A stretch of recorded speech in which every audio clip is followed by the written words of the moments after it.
ले दे के एक काम गिनवाते हैं जो राजीव आवास योजना है।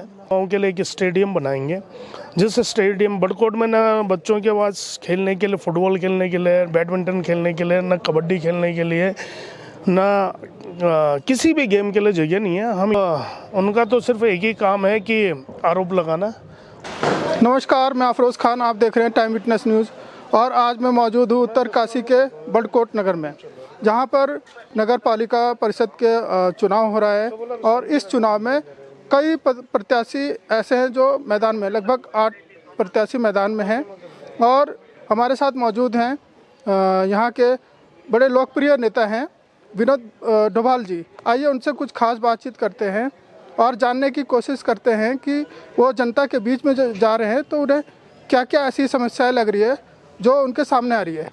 तो सर, पहले तो बहुत बहुत शुभकामनाएं आपको हमारे तरफ से। आप चुनाव मैदान में हैं, तो सर आप जनता के बीच में जा रहे हैं, तो आपको ऐसी कौन कौन सी समस्या आपके सामने आ रही है जो लगता है कि नहीं, ये अभी कई सालों से ये अधूरे पड़े हैं और ये ज़्यादा ज़रूरी है? टाइम विटनेस का बहुत बहुत धन्यवाद जो हमारे इस पहाड़ी क्षेत्र में आया है। समस्त रवाई घाटी की तरफ से मैं आपका स्वागत करता हूं, धन्यवाद अदा करता हूं। अब रही इस नगर पालिका की समस्याओं के बारे में, तो मोटा मोटी से शॉर्टकट में आपको सीधा से बताता हूं कि ये नगर पालिका है, ये पूरी अव्यवस्थित हो रखी है। इसमें बुनियादी सुविधाएं कहीं दूर दूर तक भी लोगों को नहीं है। जैसे हर मोहल्ले तक चलिए, क्योंकि पहाड़ी क्षेत्र है, हर किसी के घर तक तो बड़ी गाड़ी का अप्रोच नहीं हो सकता, लेकिन एटलीस्ट जो उसका नज़दीकी मोहल्ला है तो वहाँ तक तो पहुँच मार्ग होना चाहिए था, जो बड़ी समस्या है। दूसरी समस्या यहाँ पे नालियों को लेके हैं। जैसे नालियाँ बनी हैं, पहाड़ी क्षेत्र होने के कारण उसमें बड़ा ढलान है। उन नालियों की गहराई तकरीबन 1.5 से 2 फीट है और वो खुली पड़ी हैं। खुदा ना खास्ता कभी किसी का बच्चा या कोई बुजुर्ग आदमी उसमें अगर फिसल जाए तो कम से कम 30, 35, 50 मीटर वो उस नाली में निकलता ही चले जाएगा। एक और समस्या जो मैंने नगर पालिका क्षेत्र में देखी, लोगों के घरों के ऊपर जो बिजली की नंगी तारें हैं, ये झूलती तारें हैं, और ये तकरीबन 30% घरों की मतलब ये समस्या है। और इसके अलावा भी मतलब अभी सर ये भी है कि देखने में आ रहा है, मतलब आपके जो भाई हैं वो विधायक हैं यमुनोत्री विधानसभा सीट से, तो उसका क्या समर्थन मिल रहा है सर भरपूर आपको? देखिए, जो हमारे बड़े भाई हैं संजय डोभाल जी, और विधायक हैं यमुनोत्री के, तो उनका समर्थन तो खैर क्यों नहीं मिलेगा, मैं हमारे बड़े भाई हैं वो। और रही जब से संजय डोभाल विधायक बने हैं तो लोगों के सामने उनका कार्यकाल भी है, जो पिछले लोग रहे हैं उनका कार्यकाल भी है। संजय डोभाल जी ने अपने 3 वर्ष के कार्यकाल में, तकरीबन 3 वर्ष पूरे होने को हैं, इस कार्यकाल में अगर आप बड़कोट में जाएंगे, ऐसे नहीं है मैं बातें कर रहा हूँ, आप देख सकते हैं धरातल में हमारी GGIC इंटर कॉलेज है, उसकी बिल्डिंग जीर्ण शीर्ण हो रखी थी, एक बिल्डिंग उसमें बन रही है। डाइट बड़कोट में है, उसकी नई बिल्डिंग बन रही है। मॉडल स्कूल है, काफ़ी पुराना स्कूल है, 50-60 साल पुराना स्कूल है, वो जीर्ण शीर्ण स्थिति में उसका भवन था। और आप देख सकते हैं यहीं पास में ही है, उसका कुछ पैसा उसमें स्वीकृत हुआ है, तो उसमें जो पैसा स्वीकृत था उसकी बिल्डिंग बन रही है। पॉलीटेक्निक की बिल्डिंग बन रही है। आसपास में ही की मैं बात करता हूँ, बाकी ये तो खैर छोड़िए।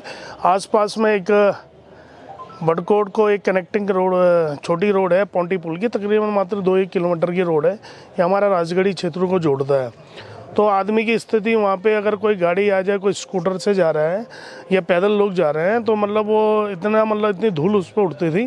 और 40 साल से उसकी स्थिति कैसी थी, और जब संजय डोभाल जी विधायक बने तो मात्र 1 साल के अंदर वो उसकी आज के डेट में पेंटिंग वेंटिंग हो चुकी है। ऐसी हमारी सोनाली गांव पड़ता है एक, तो वहाँ की रोड की स्थिति थी।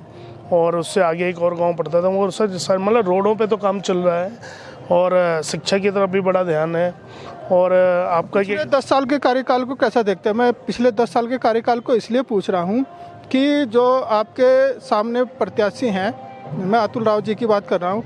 एक 2013 में वो पालिका अध्यक्ष रहे, उसके बाद 2018 में उन्हीं के समर्थन, या कह लीजिए एक ही पार्टी के थे उस समय, कांग्रेस के, वो उनका रहा फिर से अध्यक्ष पद। तो कैसा देखते? जो अभी निवर्तमान पालिका अध्यक्ष रही श्रीमती अनुपमा रावत जी, क्योंकि उनके परिवार ने काफ़ी यहाँ पे मतलब इस क्षेत्र को, मतलब नगर पालिका को संभाला है, उन्होंने हर संभव प्रयास करा है। उन्होंने जो आवारा पशु थे उस पर काम करा है, शहर की स्वच्छता को लेकर उन्होंने बड़ा काम करा है, और भी काम जो उनसे हो पाया उन्होंने करा है, क्योंकि विपक्ष में दूसरी सरकार थी तो शायद वो बहुत अच्छा काम करती। लेकिन जब से वो नगर पालिका अध्यक्ष बनी है, उनसे जो कुछ भी हो पाया वो हर संभव प्रयास उन्होंने करा। और जो उससे पहले की आपने बात करी, जो आज तब वो कांग्रेस के प्रत्याशी थे, आज वो बीजेपी के प्रत्याशी हैं, तो उनका तो सिर्फ एक ही काम है कि आरोप लगाना।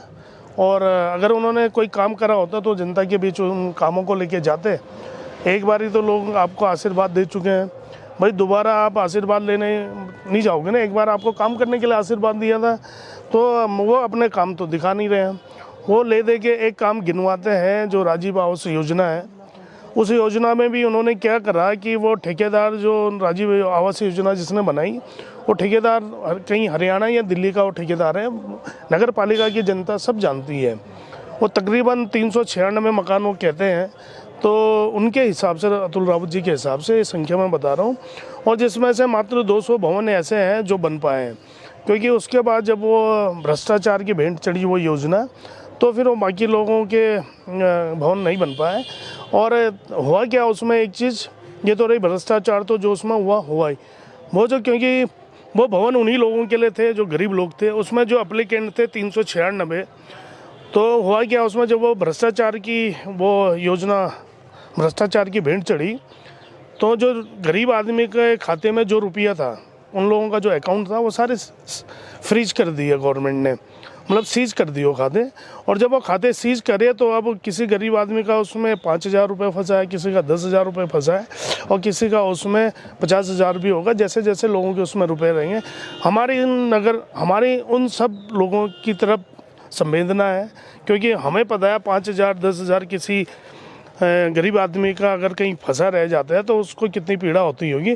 हमारी उन लोगों का पूरा आश्वासन है, यदि मुझे बड़कोट की जनता मेरे पे विश्वास जताती है, तो जिन लोगों के खाते सीज पड़े हैं, मैं उनको डी फ्रीज भी करने का मेरा प्रयास रहेगा। ऐसी कौन कौन सी आप जनता के बीच में जा रहे हैं, आपको ऐसा क्या लगता है कि अगर मैं जीत करके आता हूँ, पालिका अध्यक्ष बनता हूँ, तो जनता के लिए ये काम करूँगा? प्रमुखता क्या क्या है, प्राथमिकता क्या है? देखिए, मैं आपको बताऊँ, जो मेरी अपनी सोच है मैं उसकी बात करता हूँ। अगर मुझे हमारी जो रमाई घाटी की जो स्वाभिमान और सम्मानित जनता है, यदि मेरे ऊपर वो अपना विश्वास जताती है, तो कभी तो सबसे पहले तो मैं कभी उनके विश्वास के साथ विश्वासघात नहीं करूँगा, पहली बात। दूसरी बात, इस नगर पालिका के लिए मैं क्या करूँगा, क्योंकि नगर पालिका अपने आप में एक इंडिपेंडेंट बॉडी है। मैं इसका प्रॉपर एक मास्टर प्लान तैयार करूँगा, और उस मास्टर प्लान के अंदर जो बुनियादी सुविधाएँ हैं, जो मैंने आपको समस्याएं गिनाई थी, वो बुनियादी समस्याएं तो दूर होंगी। इसके बाद हम इस नगर पालिका के लिए और कुछ भी सोचते हैं। जैसे, क्योंकि पहाड़ी क्षेत्र है ये, वैसे देखा जाए तो यहाँ पे लोग जो है रिवर्स माइग्रेशन जो है वो हमारे क्षेत्र में है, लेकिन आमदनी लोगों की इतनी ज़्यादा भी नहीं है कि वो जो टैक्स आज के डेट में गवर्नमेंट लेती है उसको आसानी से दे। मेरा प्रयास ये भी रहेगा नगर पालिका की कि मैं किसी तरह आमदनी बढ़ा पाऊँ, और यदि मैं नगर पालिका की आमदनी बढ़ा पाया तो मैं लोगों को टैक्स बढ़ाने की जगह मैं लोगों को टैक्स में भी रियायत करूँगा। पर अगर ये कंडीशन तब होगी अगर मैं नगर पालिका की आमदनी बढ़ा पाऊँगा। और इस नगर पालिका को आप देखेंगे तो अगर आप जो मार्केट में घूमेंगे, ऊपर नीचे नज़र न लगाए, तो आपको ये नहीं लगता कि कोई पहाड़ी क्षेत्र है। और ये क्योंकि सांस्कृतिक धरोहर का जो वो एक मेन वो जगह है वो बड़कोट है, रमाई घाटी का। तो हम ये चाहते हैं कि जब कोई भी, क्योंकि यहाँ टूरिस्ट बड़ी तादाद में आता है यमुनोत्री के लिए, तो जो हम अपने मास्टर प्लान में जो भवन होंगे, हम उस भवन में इसका एक जो हमारी रमाई की जो शैली है भवन की, वो उसमें हम डालेंगे। और बाकी जो उसमें सुविधाएं तो हमने आपको गिनाई दी है।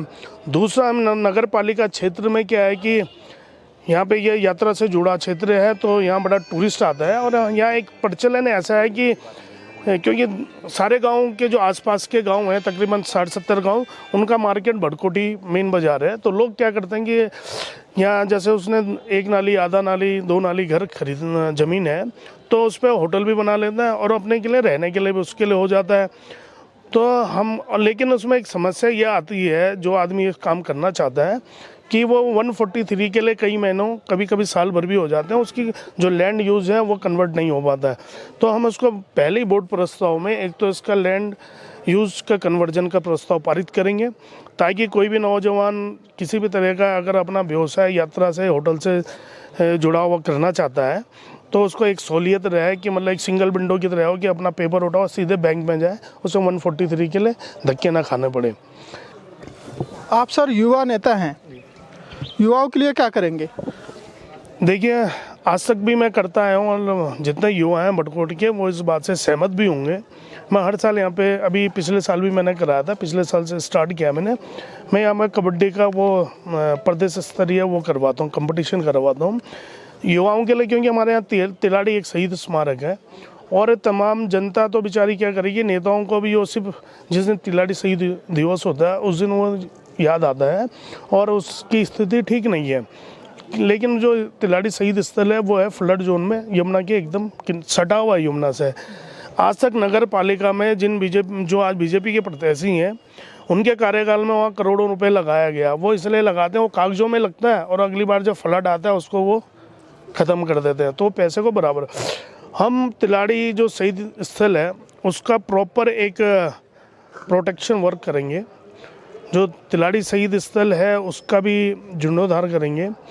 वहाँ पे हम ये सोचते हैं कि यमुना आरती का भी एक, जैसे हरिद्वार के उस पे या ऋषिकेश के तर्ज पे जैसे एक स्थल वहाँ बनाएंगे, क्योंकि टूरिस्ट आता है तो वहाँ पे जाए। फिर वहाँ ज़मीन भी काफ़ी बड़ी तादाद में है और फिर हम वहाँ चाहते हैं युवाओं के लिए एक स्टेडियम बनाएंगे, जिस स्टेडियम बड़कोट में ना बच्चों के पास खेलने के लिए, फुटबॉल खेलने के लिए, बैडमिंटन खेलने के लिए, ना कबड्डी खेलने के लिए, ना किसी भी गेम के लिए जगह नहीं है। हम युवाओं को, क्योंकि जो युवा खेल में रुचि रखते हैं वो तकरीबन होते हैं 18 से 30 साल के, और जब उनको समय ये सारी सुविधाएं नहीं मिलती तो नशे की तरफ जाता है। तो कम से कम युवा अपना वहाँ पे समय व्यतीत करेगा। और हम मोटिवेट भी करते हैं युवाओं को कि मैं भाई स्वरोजगार की तरफ, पिछली बार डिग्री कॉलेज में मैंने एक कैंप भी करा था जिसमें 30 बच्चों को वो सर्टिफिकेट भी मिला है टूरिस्ट गाइड का। अब करना उन बच्चों को करेंगे तो ठीक है, जितना मैं कर सकता मैंने उनको प्रॉपर ट्रेनिंग दिलाई और वो उत्तराखंड के जो पर्यटन की वेबसाइट है उस पर भी वो लोग अप्रूव टूरिस्ट गाइड है। ये तो रही सर युवाओं की बात, सड़क की भी बात हो गई, मगर हम क्या है सर महिलाओं के लिए क्या करेंगे सर? महिलाओं के तो देखो स्वरोजगार की छोटी छोटी जो योजनाएं हैं वो मैं, क्योंकि स्वरोजगारी ही महिलाओं के लिए वो है, उसमें मैं देखूंगा जो भी बड़कोट का प्रबुद्ध जन है, महिलाएं हैं या कैसा भी वर्ग है जो उसमें कोई आइडिया दे पाएगा, तो जैसे इनकी जो सिलाई विलाई या जैसा भी ये यात्रा सीजन पे स्टॉल लगाते हैं तो उनके लिए कोई समूह बना के उनकी आय का कुछ स्रोत बन पाए, ऐसा कुछ करना है। हमारे चैनल के माध्यम से बड़कोट की जनता से कोई अपील करना चाहेंगे? मेरी बड़कोट की जनता से हाथ जोड़ के विनम्र निवेदन है कि यदि आप मेरे को एक बार मौका देंगे इस पालिका का, जैसे मेरे भाई को मौका मिला है, और वो क्योंकि मेरा तो भाई है, हो सकता है मैं ये बात इसलिए भी कह रहा हूँ कि वो लोगों के विश्वास पे खरा उतरा है, कभी उसके व्यवहार में चेंज नहीं आया है और हर व्यक्ति की तक उसकी अप्रोच है, कोई भी उससे मिल सकता है 24 घंटे। हम भी इसी तरह का आचरण अपने लोगों के प्रति रखेंगे। मैं संपूर्ण रवाई घाटी के लोगों को एक परिवार की तरह लेके चलूँगा। तो अगर मेरे ऊपर विश्वास जताते हैं तो एक बार अगर मुझे मौका देंगे तो मैं जो ये एहसान मेरी जो लोग मुझे ये आशीर्वाद देंगे, ये मेरे लिए आशीर्वाद नहीं, एक मेरे ऊपर मतलब उन लोगों का जो सहयोग है उस सहयोग का मैं हमेशा ऋणी रहूँगा और मैं हर संभव प्रयास रवाई घाटी के लोगों के लिए करूँगा।